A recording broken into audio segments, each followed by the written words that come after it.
ህገወጥ ውልን በተመለከተ የሚቀርብ ክርክር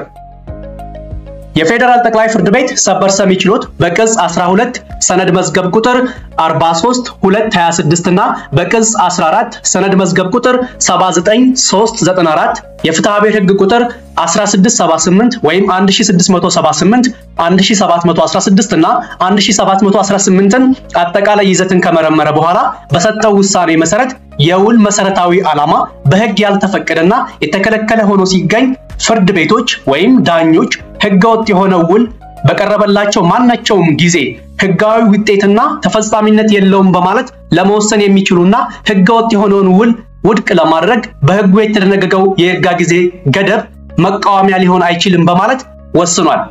ስለሆነም ህገወጥ ውልን በተመለከተ የሚቀርብ ክርክር በይርጋ ቀሪ ሊሆን አይችልም ማለት ነው። ምክንያቱም ከመጀመሪያው